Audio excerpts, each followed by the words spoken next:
Pursuing personal righteousness. What amount of righteousness can be achieved by willpower? Okay, we got a lot, we got a nothing, two nothings. What do you think, Penny? I don't know. You don't know? Okay. What was the question? What amount of righteousness can be achieved by willpower? I hope it's nothing. Okay. Does anyone think it's something other than nothing or a lot? Those are the two answers we had so far. Does anyone vote for medium? No. No? Okay. One of those answers right? One of those answers is right. The answer is nothing. The answer is nothing. However, it's a qualified nothing. We'll talk about that later. But let's just look down at the bottom of the page briefly at the black box. Penny, do you think you could read Isaiah 64:6 from the black box at the bottom of page 1? All of us have become like one who is unclean, and all our righteous acts are like filthy rags. We all shrivel up like a leaf, and like the wind, our sins sweep us away. Okay, so our righteousness is like filthy rags. So you can force yourself by sheer willpower to do a righteous deed. However, it will be a filthy rag. So since we can achieve no righteousness by willpower, I just want to say, does anyone raise your hand if something doesn't quite sit right about that to you, that you can achieve no righteousness by willpower? I'm not saying you disagree with it, but you're just like, anyone? I say it's discipline. Discipline, okay. More than willpower. Okay, well, yeah, I think there's some overlap between discipline and willpower. Okay, so we've got at least two that are willing to say that, well...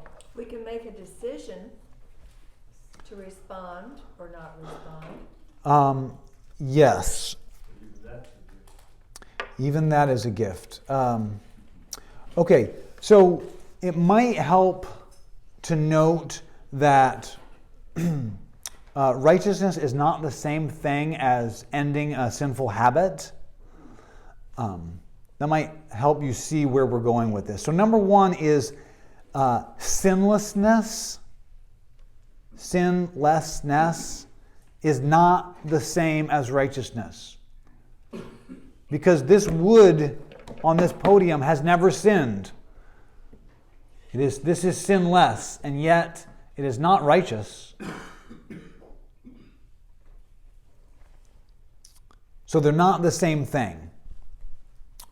So eliminating vices, this is number two, eliminating vices or attaining morality on your own strength is actually self-righteousness. So when you do it on your own strength, it is self-righteousness, which leads to pride, which is a sin.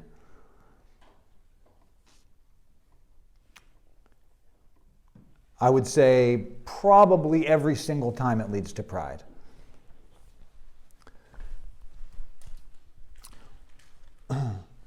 We don't want self-righteousness, we want Jesus Christ's righteousness. That is the second blank under number 2.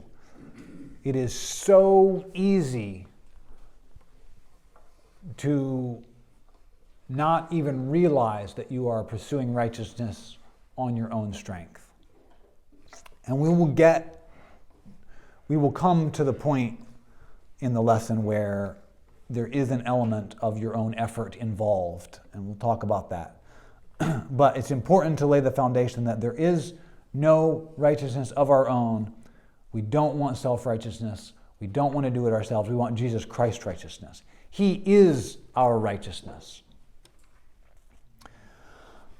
Okay. New question. How important is it to maintain a good testimony? Got a very. That's it. Very. A one-word answer. Everyone agrees with that. Very important. Okay. Anyone? Well, it is, but with the humility that you don't brag about, how great I am because I have this wonderful testimony. Is it something that's building you up, or is it something that's going to build up the person that you're encourage the person you're giving it to? It's a tough area. It is a tough area. And you can see, I think it's in your notes, it is important, but you have to be careful because it is so easy to use the phrase good testimony as a cover-up for self-righteousness and a cover-up for the secret desire for the praise of men.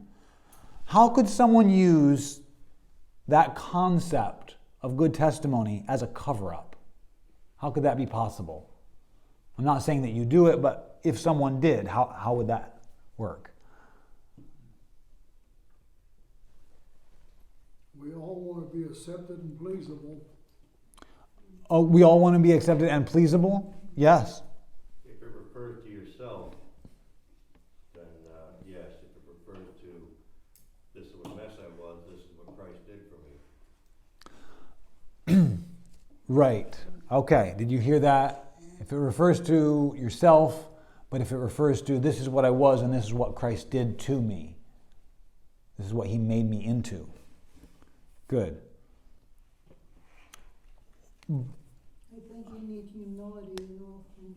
You need humility in all things.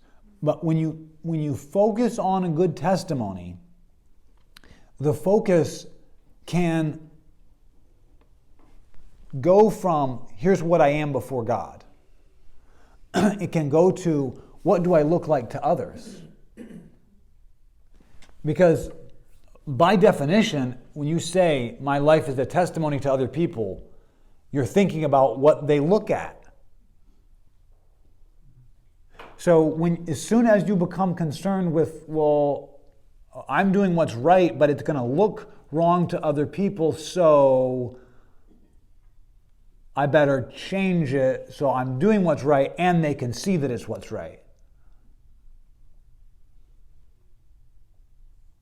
I mean, so if I'm making a movie, like we made Nick in Time movie, if we make another movie and one of the characters smokes, and so I go down to the store and buy a pack of cigarettes for that character,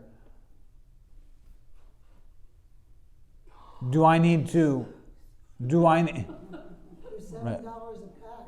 yeah, so do I need to,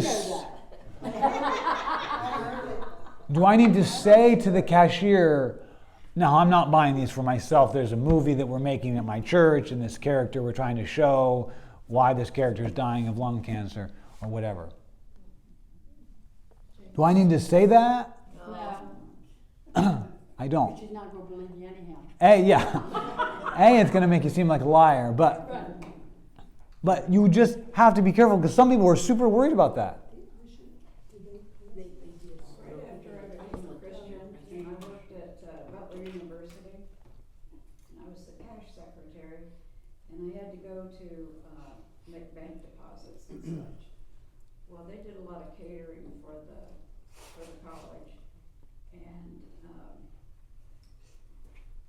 they needed to have some sort of liquor or wine or whatever it was. And since I was going to do the bank deposit, I would be the person to stop at the liquor store. And I thought, oh my goodness, I bet you somebody's gonna see me walking in or out of this liquor store. And I can tell you that I came out of there, and this is an absolute true story. A friend of ours that John worked with at Indianapolis Power and Light was in the the electrical truck sitting out there and saw me walking out, who was also a friend of ours from church. Did you wave? Coming out of the liquor store. So, I felt about this tall. yeah. I didn't want to do that. Yes. So it is important to maintain a good testimony. However, as soon as you start thinking in those terms, it's so easy for it to become the focus to shift on what do others see about me versus what am I before God. Actually, I think you have to come to a point that you don't care what anybody thinks about you. That's right. That's Because right. It's probably going to offend a lot of people. When you do things that are right, it offends a lot of people, and they like to bring you down. That's true. So, what about what Jesus said, let your light so shine before men that they may see your good deeds and praise your Father in heaven? So, how do you do that? How do you let your light shine without being concerned about what people see? How do you keep your focus from becoming about what people see in you? It's so easy to say, okay, well, I want to let my light shine, so I'm going to make sure that these outward deeds are okay. And if I have a struggle, a sin issue, I'm going to keep that private because I don't want to stop letting my light shine. And so there's an element in which that's true and that's right. However, very quickly it becomes, I have this external facade of who I am. It's partly real, but I also have this internal. And that separation gets more and more and more. So how do you let your light shine without becoming self-righteous? Does anyone have any practical advice for how to do that? I would say, first of all, pray before you have any interaction with someone that might involve a testimony. Ask for God's will that you say what is pleasing to Him. And don't be afraid. I don't want to get too personal here. My husband is a pastor, and he is quite often asked to give testimonies. He just does some interim and fill-in work now, but he's asked to give a testimony before they will let him come into the church. And his testimony is pretty raw into what his life was like before Christ. And I know our kids used to cringe before he would start to tell what he was like. They'd say, "Oh, Dad, please don't tell that story again." But you have to not be afraid to show how God's changed your life, and not be afraid that people are going to judge you for what you were like before you knew Christ. And that's really difficult, because people, especially Christians, can say, "Oh my gosh, I don't want to associate with this person that maybe did something that I don't approve of at all." But that's what people do.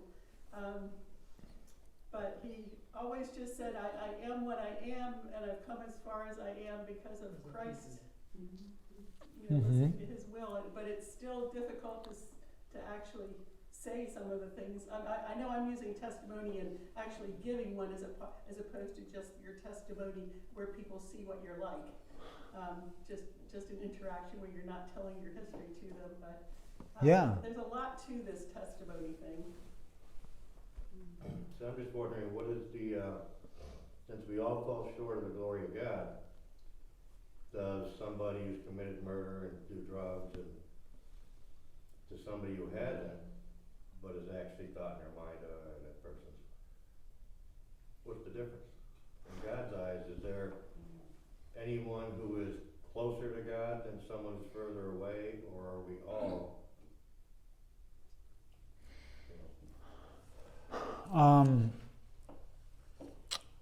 Well, that's a very difficult question.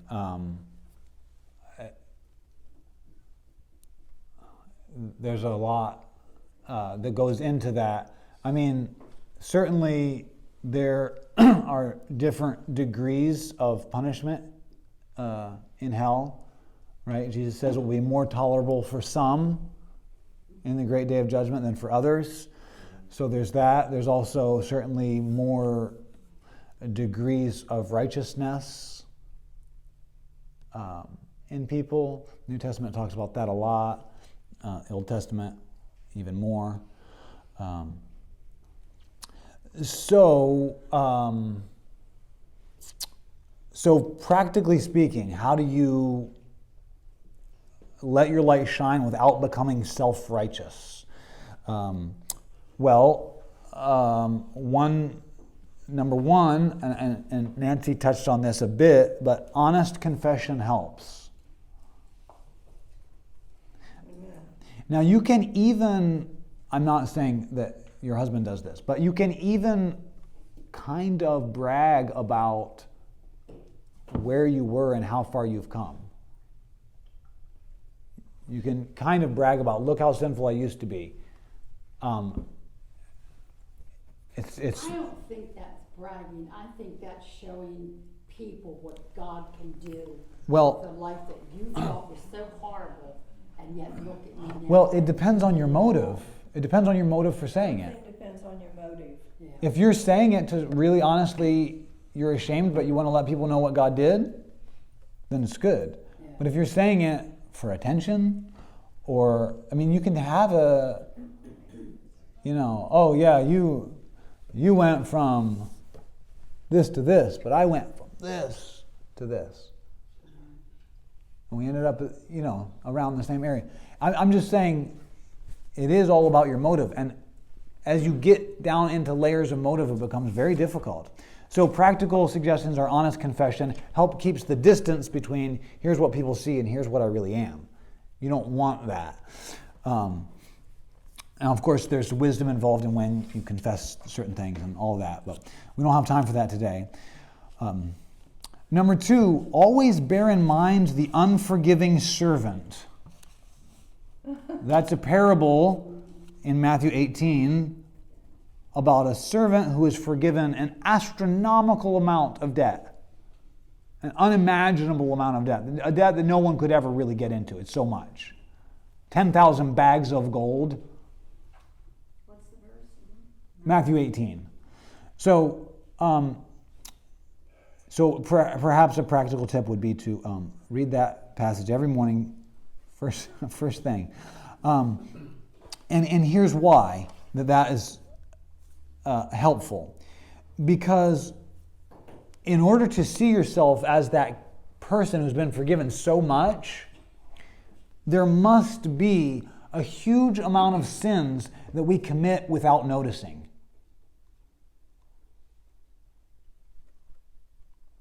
That is the case. Yesterday, I had a conversation with my 10-year-old daughter who was saying, but it's so unfair. And I said, that's true. It is unfair that you have to do this chore and she doesn't have to do this other chore. And she said, but it's. I said, we try to balance it. Sometimes it's unfair for you. Sometimes it's unfair for her. She said, but it's so much more.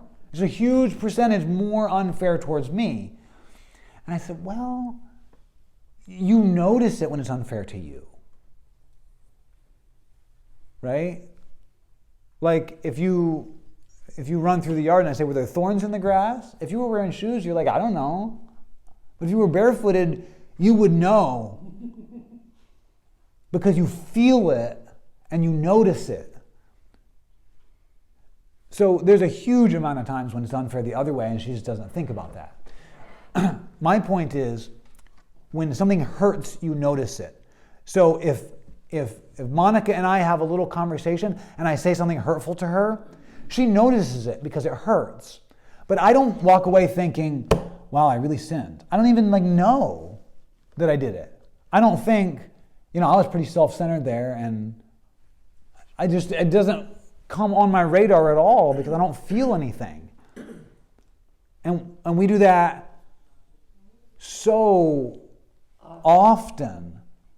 And that's just one example, but there's so many areas in which we sin and God doesn't reveal them to us all at once. Or we might die, I don't know. But But little by little, he says, okay, you're growing in this area. Let me show you this area you need to grow in. It's called generosity, or it's called whatever.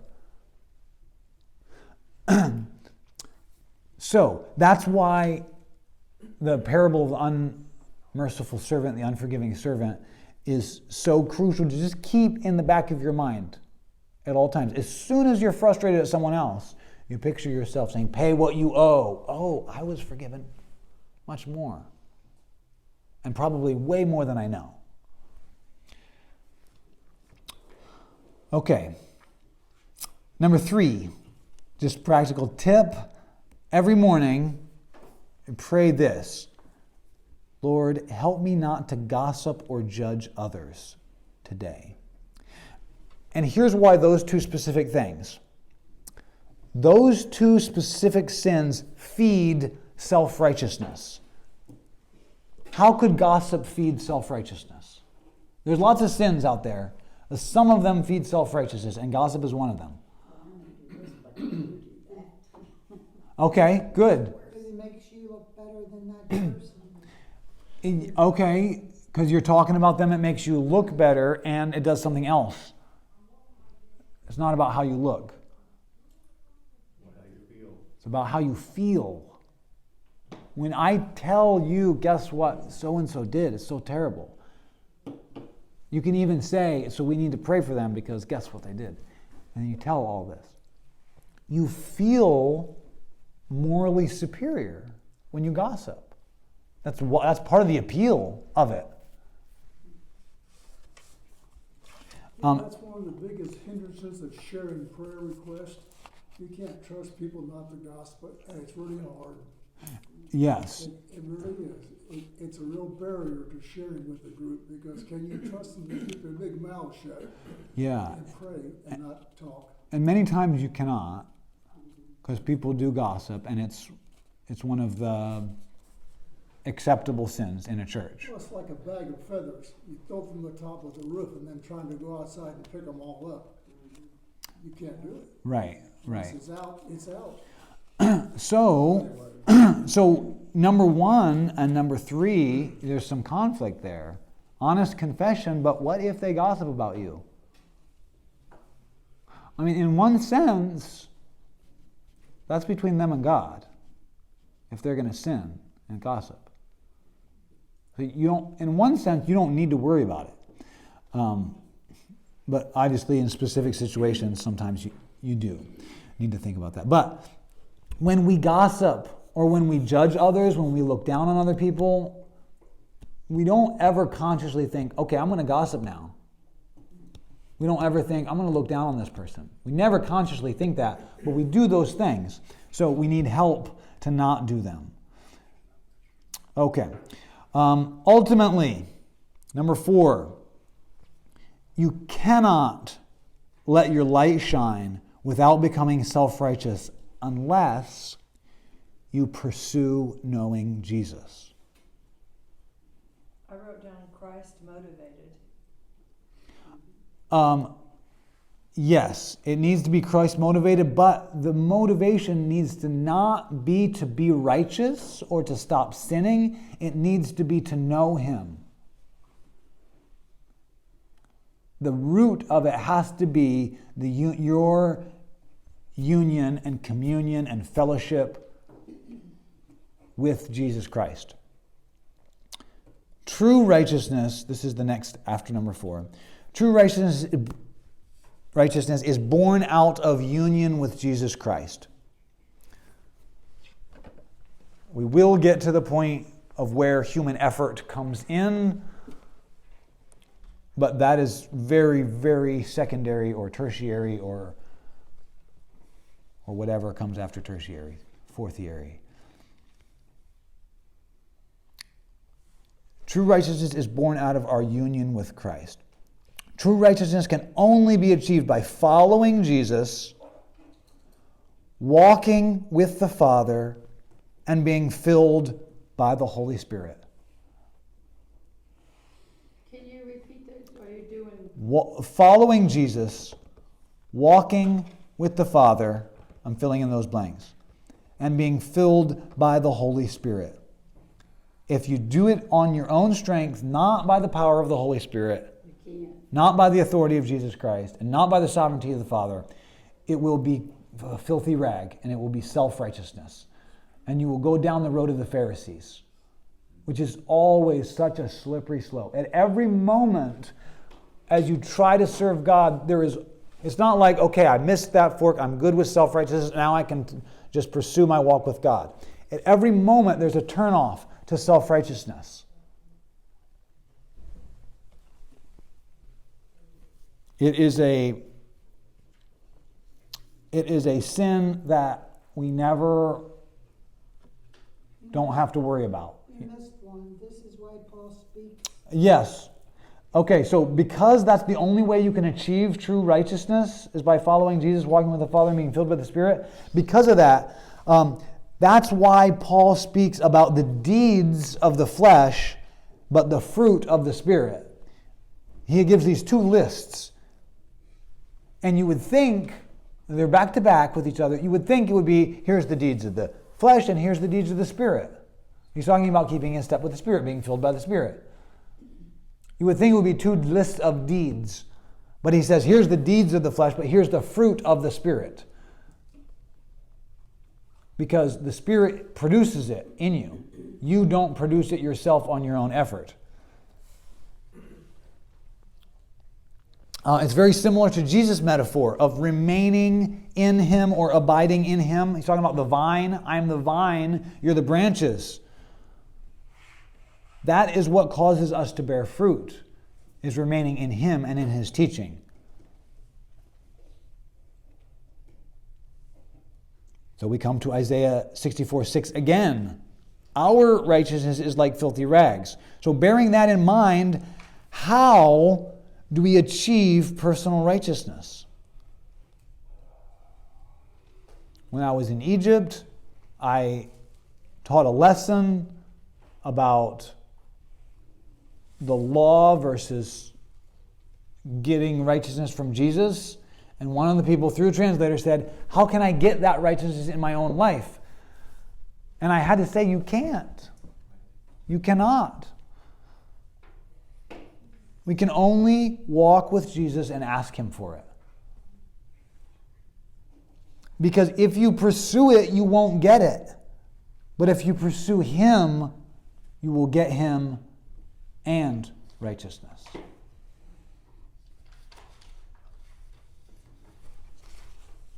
So that said, is there any practical advice that could help? Page 2.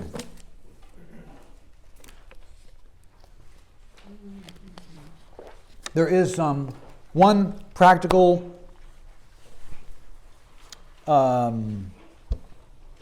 concept is that there is a difference between victory over sin and doing good deeds. Some people think of righteousness as not sinning. We talked about that at the beginning. So, but sin and dealing with sin certainly is an issue that we need to talk about. So letter A will be about victory over sin. Number one, we need the body, the church. We cannot do it alone. That was never God's plan for Christians. We need the church. And we need to be rebuked and accept it. But here's what we do when we're rebuked. We say, or at least think, well, you, blah, blah, blah, blah, blah, whatever it is. We need encouragement. We need love. We need support. We need fellowship. Number two, we need prayer. If you ask, you will receive. And why do we need prayer? Can anyone guess the blank on that? So it's not us, it's Him. Right. We need prayer because we need the power of God in these areas. But we must be careful. Raise your hand if you've heard of St. Augustine. Okay, so he was saved and as a very brilliant and apparently good-looking man, young man. What? He was pretty bad. Yeah. And so he kept having sex with these young women after he got saved. And so he knew that it was wrong and that chastity was a virtue, and he would pray, God, make me chaste. Give me chastity. And it wasn't until years later, looking back on that, when he realized, he said, while my lips were saying, give me chastity, my heart was whispering, but not yet. Not yet. But he didn't know consciously. He thought, I'm really praying. I know it's wrong.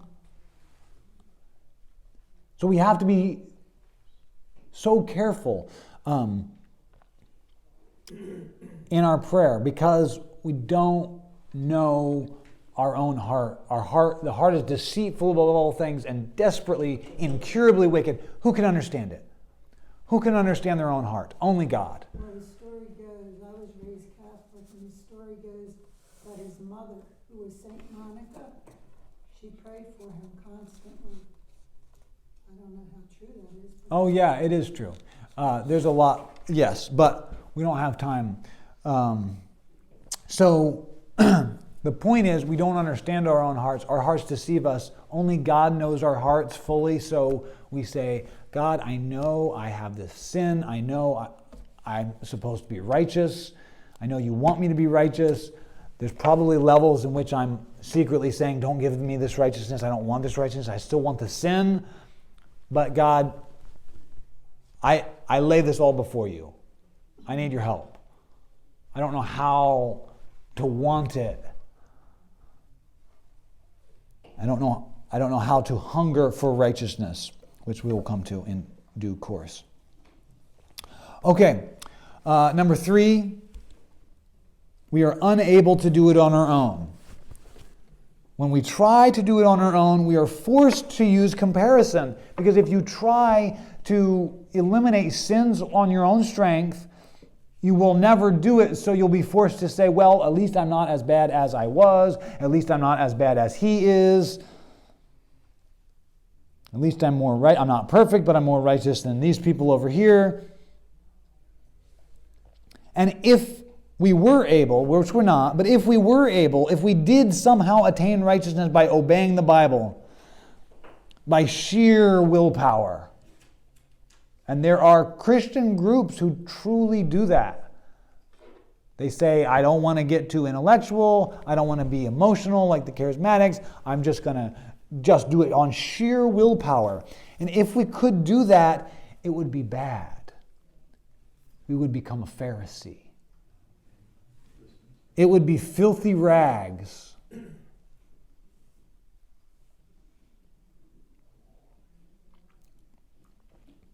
That's why it can't be done. That's right. Okay. So,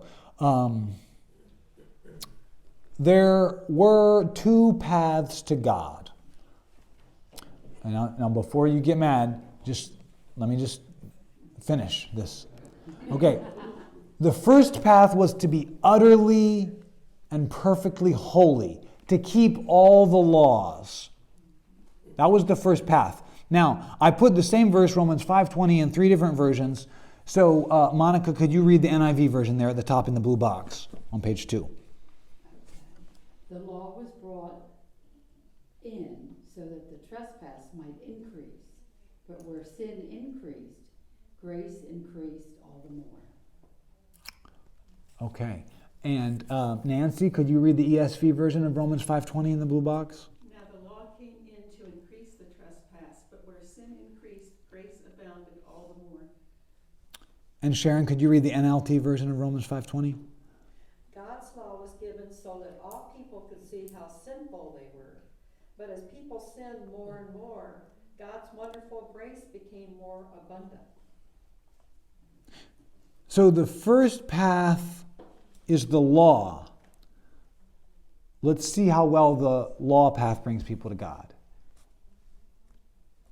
If you're trying the law path, all it does is reveal how truly evil we humans are. Right. That's the purpose of the law. That's all it did. There is no righteousness by the law. So that was the first path to God. But after 3,000 years, there was finally a new path to God. Romans 1:17, Natalie.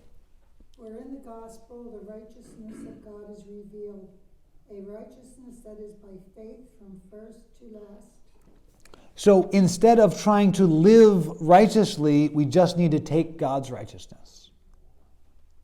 That's what the gospel says. You don't become righteous. You don't start living righteously. You just get God's righteousness. A righteousness from God. And then Romans explains how all that works with his righteousness coming on our account and all of that. Well, I think it's really important each and every morning just to ask God to be with you and to direct you in the right way. That's what I try to do every day. Yeah, that's very good. It's just, if you think of, there's an illustration by an author who said the righteousness of Christ is like a bowstring. Christ is our righteousness. But some people feel like it would be better to have two bowstrings, the righteousness of Christ and my own personal righteousness. It doesn't always work, especially when you're behind somebody and you've got an arrow pointing left and they're texting on their phone. And do you feel superior to them because you drive safely and they don't? Well, I want to get over there. Right, I know. Before that. I know, but do you... Because then, if you miss it, you got to wait another 10 minutes. But is it a sin? Is it a sin for them to text on their phone while they drive? I don't think that's very safe. Do you? I don't. I think it's a sin to text while you drive. You're putting people's lives in danger. They're committing a sin while they do that. I think people are so addicted to their phones that. But do you think it's a sin to text while you drive? Yes. Well, if you put it that way, yes. Yeah. Yeah. You put other people's lives at risk because you want to, whatever you want to do. I don't know. Well, this guy's standing still. So Okay. he's not. Well, let me ask you this then. When you see them committing a sin, do you feel superior to them? No. No? I feel superior. I feel I sorry just for think them. that they're idiots. That's all. You think they're idiots. Do you think... I mean, I just want to say that, like, when I see that happening... You know what it is? It's selfishness, that you don't care about anybody but yourself. I agree, but what we're trying to do is look at ourselves, and I'm trying to see, when I see this guy driving down the road looking at his phone, I'm thinking, what an idiot. I am so much better than him because I'm not doing that. Well, I don't have a phone like that, so that's why I won't get a phone like that, because I don't want to get addicted to it.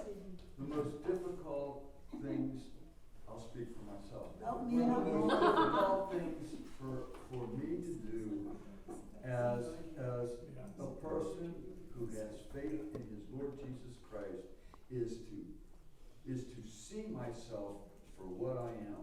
And as much as I try, the struggle never ends. It's the same guy in the same mirror every morning. Maybe a different issue, maybe a different problem, but the sinfulness is the same and the fight begins. You know, day in, day. But I have to tell you, it wears you down on those times when you think you just aren't winning. Did you hear what he said? It's the same issues and it wears you down when you think you aren't winning. The problem is every step forward you take is also a new temptation for self-righteousness. So if you lose, you're like, I sinned. And if you win, I mean, I can't speak for everyone, but so often you win and you think, now I'm not doing that anymore. I broke that habit and they are still doing that. That's not good. And so whether you lose or win the struggle, I'm not saying you don't need to struggle, but whether you lose or win, it lets you down. Because it's not our righteousness that is the goal, it's us knowing Christ. Exactly. He is our righteousness. So what's the reconciliation? Well, the reconciliation that we're going to get to on the last page is that it's a paradox. We strive, we struggle, we put in effort through the strength that He provides. So how do you do that? How do you put forth effort, but it's really His effort? It's a very difficult thing. We're going to come to it more, but it's difficult for me when I hear Paul talk about the fight that he puts up with, or he did put up with every day. You know, that why do I do the things that I don't want to do and not do the things that I do want to do? And when you think in terms of Paul having that struggle, I mean, it becomes very overwhelming for just some. It becomes overwhelming. Well, if Paul can't do it, how am I supposed to do it? Or is it what a blessed relief. Even Paul had this. Yes. Because you're human, that's why. When I was like 18, I said to a friend, boy, if it wasn't for Romans 7, I would just kill myself.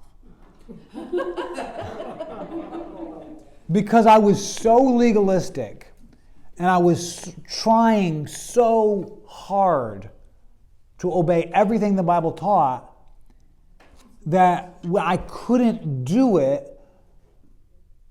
And so I was like, what is wrong with me? And I would read Romans 7 and it would give me a great comfort. Now, I needed that because of the sin issue that I was dealing with at the time. I needed that. But once that sin issue was taken care of, I realized there was this whole other issue of legalism that I didn't even know was there. I thought I was like taking steps in my Christian walk. Really, I was building up a whole facade of legalism, which had to then painfully be dismantled in my 20s and replaced with the grace of Jesus, which is still an issue. So, what were you going to say, Al? Sorry. I was going to say one of the things that occurs to me a lot when I see something like that is a reflection of, in some form or another, I've done that. And then it's a matter of, all right, the thing pointed out to me is that, well, this person needs Jesus, you know? And it's just, and then it's a thankfulness to Him, and then trying to say, well, what can I do to help other people? But it's like if the person that's on the cell phone is addicted to the cell phone, then you might be addicted to something else, you know, it's like...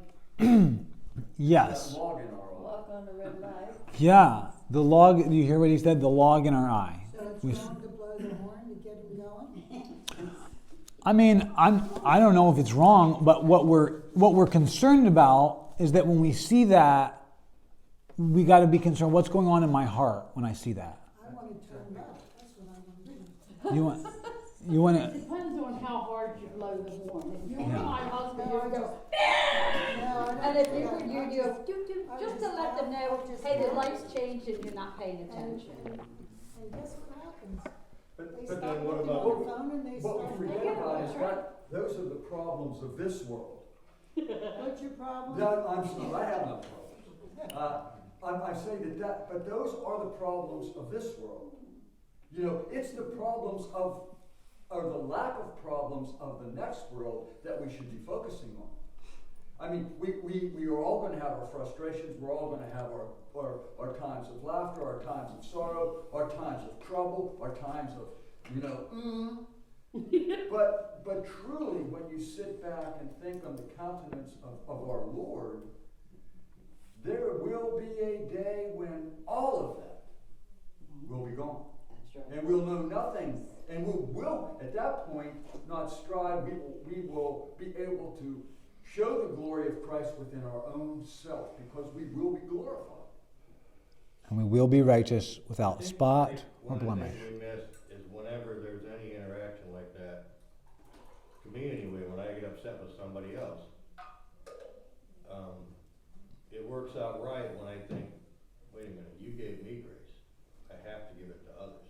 I can't, I get all upset and it's like, well, this, that, and the other, and then, wait a minute. If I was from him and not extend it to others. That's exactly the unforgiving servant, yes. That's why I'm saying you have to keep that in your mind or you will forget. When you're saying, pay what you owe, stop texting while you drive, whatever it is, you have to remember, I was forgiven. I'm making too big of I'm just saying those are the issues that come up all the time, and we don't realize that while we're dealing with this world, there's something going on inside. Well, I had So, a girl almost run into me. She was coming. Okay. down. I took her horn, and guess what she did? Gave me an obscene gesture. and I'm, yes. Well, here's the thing. The pursuit of righteousness is so difficult because of the failure and because of the advancement in self-righteousness. It's so difficult that that's the issue that we're trying to untie here. But I don't want you to think, well then, I guess righteousness doesn't matter. Because righteousness is food for our souls. It is the most blessed thing there is. Fortunately, Jesus doesn't say, blessed are the righteous. He says, blessed are those who hunger for righteousness. Meaning, you only hunger for things you don't have. Hunger means you don't have it, but you want it. You need it. You desire it. So, that verse should be a relief. Okay, Jesus is saying you're blessed if you hunger for it. I don't have it, but I want it. I need it. Okay, back to practical advice. Back to practical advice. Number 5. It is better to focus on good deeds than on lack of sin. It is better to focus on good deeds, i.e. doing righteous actions, versus avoiding sinful actions. So we don't have time to get into Ephesians 4, but he says, put off lying and tell the truth. You put off the sin and replace it with something good. Another example of that, focusing on the good deed and lack of sin, is David. When did David first lust after Bathsheba? Anybody know? When he didn't go out to battle. When he did not go out to battle. He sent Joab out, the general, and all the other kings were in the battlefield with their men, but he stayed home. That's when he first saw Bathsheba and lusted after her, which led ultimately to his downfall in many areas. Okay, also Galatians 5:16. Walk by the Spirit and you will not gratify the desires of the flesh. So don't focus on not gratifying the fleshly desires. I got to not gratify that fleshly desire. Don't focus on that. Focus on walking in the Spirit, walking by the Spirit. But how do you walk in the Spirit? How do you keep in step? By obeying? Faith. Okay, I didn't hear you. By faith. What practical, tangible way can you say, I want to keep in step with the Spirit? There is this effort involved where we have the Spirit, but we also need to keep in step with the Spirit. Well, yes, faith is a necessary component, but what I'd like to focus on for right now is prayer. You ask for it. You say, help me, make me, control me. When you ask to be filled with the Spirit, you're saying, God, control me. Because when I control myself, I'm falling in one of these 2 pitfalls. The self-righteousness or the sinfulness. Number 2, under prayer, is to spend time with the Spirit. This is at the bottom of page 2, just above the boxes. Spend time with the Spirit. You must spend time in communion, in fellowship with the Father and the Son and the Holy Spirit. Open your spirit up. Open up your spirit to the Spirit of the living God.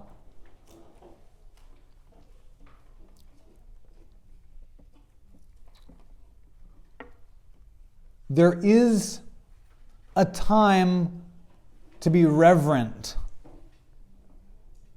before God, like many of the Psalms. But there is also a time to be real, like many of the Psalms that are laments. Do not put up any kind of facade in your prayer life. It doesn't mean don't be reverent, because there is a time for that. But you also need to be very, very real and honest. Be so honest before God that there's a raw embarrassment that you say, God, this thought is in my heart. And you're even ashamed to admit it to Him silently. That's the honesty level that you need to reach. I mean, look at Psalm 89, the black box. Mrs. Gillum, could you read Psalm 89, what I have in the black box at the bottom, page 2? Lord, where is your former great love, which in your faithfulness you swore to David? Remember, Lord, how your servant has been mocked, how I bear in my heart the taunts of all the nations. Do you hear the raw honesty there? Lord, where is your former great love? You used to love us. We were your people. You used to love us. You used to part the Red Sea and provide water from a rock. And guess what? That ain't happening now. Where is it?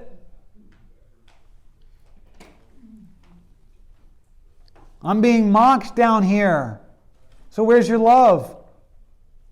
I bear in my heart all the taunts. I mean, you're not supposed to bear in your heart the taunts. You're supposed to forgive. What's taunts? A mockery, making fun of you. Oh.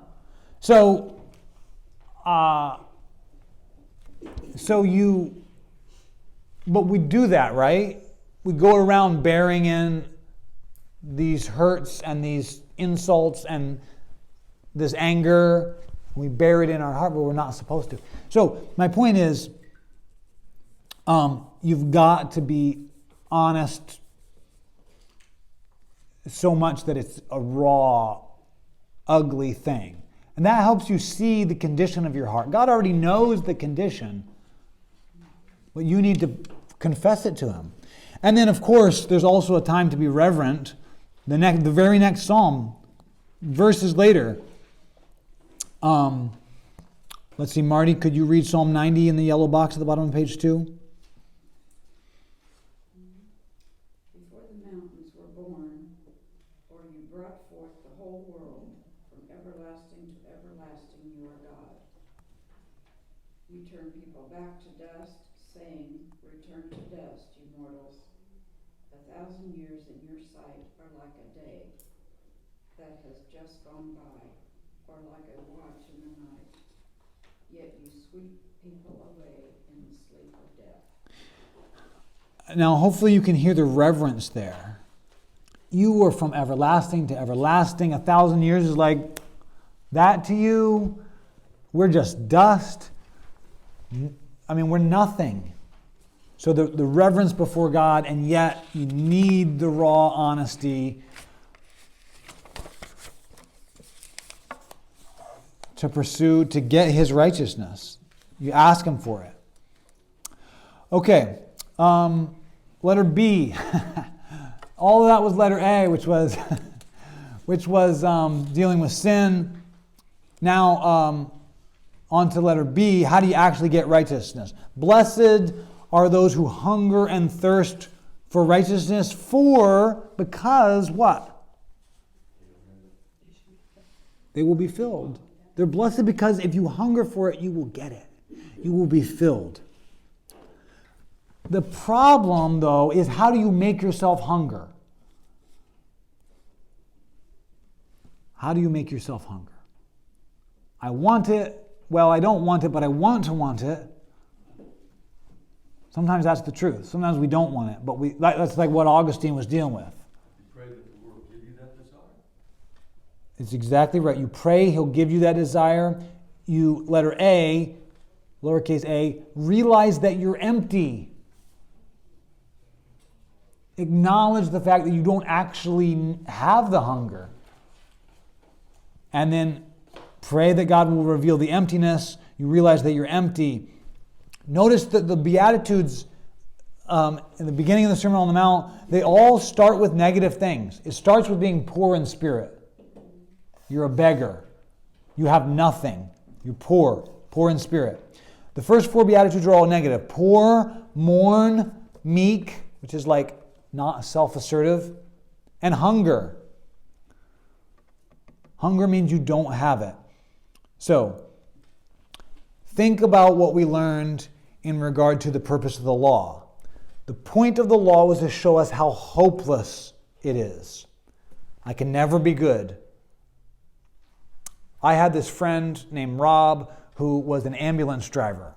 And all the time he would pick up people passed out with a needle still in their arm from heroin because they'd had a bad trip. Maybe it was cut with something terrible or whatever.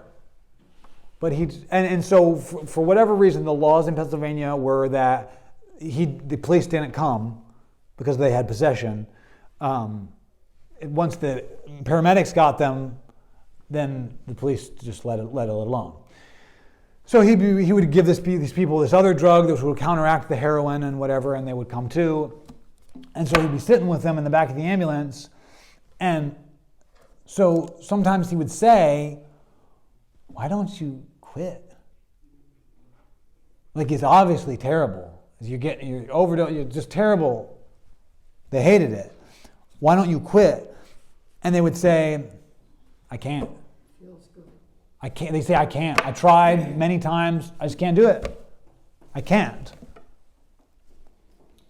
That is the kind of hopelessness we should feel about being righteous. I can't do it. I just can't do it. That's why it has to start with being poor in spirit. It has to start with the need.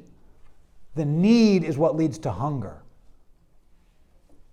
So the blanks are righteousness is hopeless. And the next blank is righteousness is food for our souls. It is so wonderful. When you do replace a vice with a virtue in your life, like when you truly replace it so much that it becomes part of who you are, hopeless. And it is food for our souls.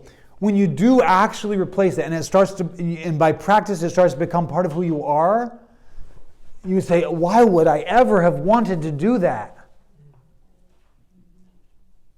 This is so much better. It's so much more beautiful. It's so much more wonderful. It's so much more happy. Righteousness is great. It all goes back to union with Christ. Because it's hopeless, but we need it. So, here's how it goes, the union with Christ. Following him. I mean, you've got to read the Bible to see how he acted so you can act like him. So it's not like, well, I need to check off, okay, I did my Bible reading for the day. Whew, that's done, now I can have fun. It's not a legalistic sense like that. It's I got to follow Jesus and I need to at least know how he lived so I can live like him. So reading the Bible is definitely has to be in there because you want to follow him. It's also basking in his love for me. Never thought you'd use the word bask in church, did you? Basking in his love for me. For me, I mentally think my way through the parable of the prodigal son, the lost son, and the crystal clear image of God's love is so clearly displayed in that, at least clearly displayed to me. Maybe you read that story and you're like, well, I guess that shows love. Seems like the son was a jerk. I don't know. But I think one of the points of that story is to be such a clear picture of God's love. And I have to think my way through it because sometimes I'm the older brother, and there's a whole lot of things. But I think my way through how the father doesn't even let him finish his apology, just accepts him back, throws a party. Then the older brother's the self-righteous one who's like, well,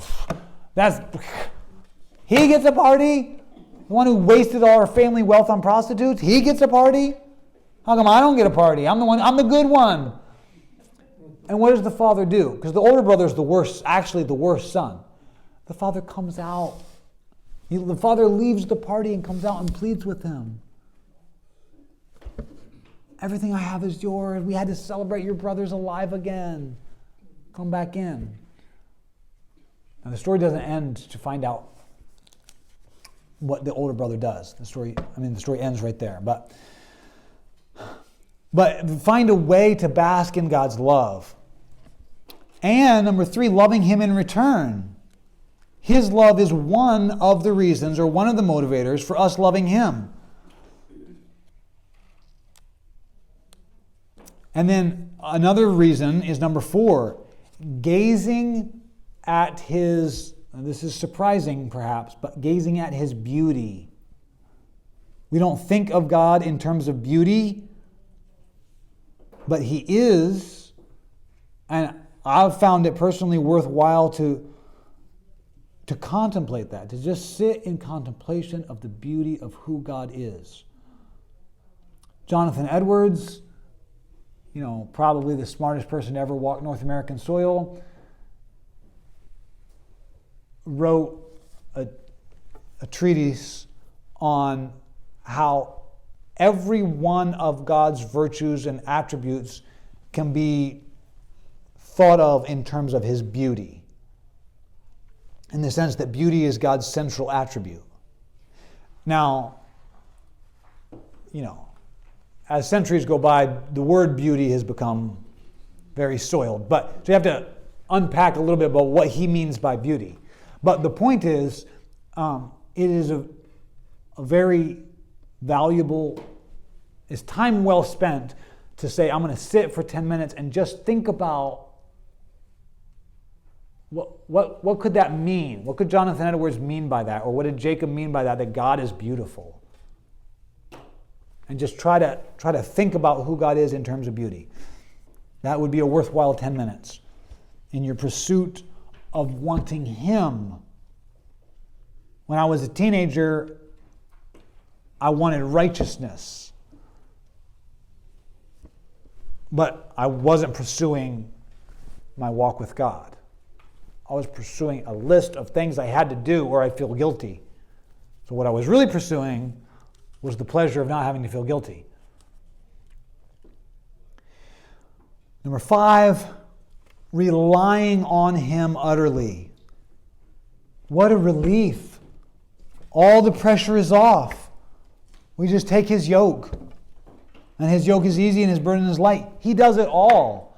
We just rely on him utterly. You know what a yoke is? Right? So an ox is kind of like a cow, except it's got a huge lump on the back of its neck. And so you could put it in a yoke, and you have 2 oxen together walking. And so if I had to plow a field, I would hope my yoke partner was really, really strong. In fact, so strong that he did all the work. That's what Jesus' yoke is. Take my yoke. It's not like, here, take my yoke, now I'm going to stand behind the whipping so you plow the field. Take my yoke upon you. I do it all for you. In fact, any righteous deed you do, that was prepared for you before the foundation of the earth. We were saved from our sins to good works. You rely on him utterly. So, on the one hand, I give up everything to be his slave. On the other hand, he does all the heavy lifting. I just follow him. So that's the paradox. You do have to take up your cross. This is the one hand. This is the slave hand. You give up everything. You do have to take up your cross. You do have to say no to your body. You do have to die to self every day, because keeping in step with the Spirit means you have to make room for Him by getting rid of you, getting rid of the self, getting rid of what I want. I'm making room for Him. You do have to consider, am I spending this day on wood, hay, and stubble? Stuff that's just going to burn up? Or am I spending this day building something for Christ that will last forever? You do have to use some willpower to put off sin and put on righteousness. Read all of Ephesians chapter 4, every verse in Ephesians chapter 4. That's what that's about. The effort under His strength. You do have to diligently study the Scriptures like the Bereans. But now the paradox, the other hand, Jesus said in John chapter 5, you study the Scriptures diligently because you think that in them you have eternal life. But these are the Scriptures that testify about me, yet you refuse to come to me to have life. I don't want to study the Scriptures like those guys. Oh, I know the Bible so well, yet I refuse to come to Jesus. I mean, studying the Bible doesn't get you righteousness. I mean, who is a follower of Jesus who heard the best preaching ever in the history of the world? Judas. For 3 years. The key to the paradox is in red there. Apart from me, you can do nothing. He is our righteousness. We have none of our own. And we can do no righteous deed without Him.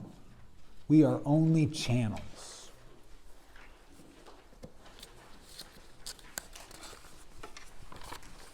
Bev, could you read all of page 4 to us? John 15, 5-12, I am the vine, you are the branches. If you remain in me and I in you, you will bear much fruit. Apart from me, you can do nothing. If you do not remain in me, you are like a branch that is thrown away and withers. Such branches are picked up, thrown into the fire, and burned. If you remain in me and my words remain in you, ask whatever you wish, and it will be done for you. This is to my Father's glory, that you bear much fruit, showing yourselves to be my disciples. As the Father has loved me, so have I loved you. Now remain in my love. If you keep my commands, you will remain in my love. My command is this: love each other as I have loved you.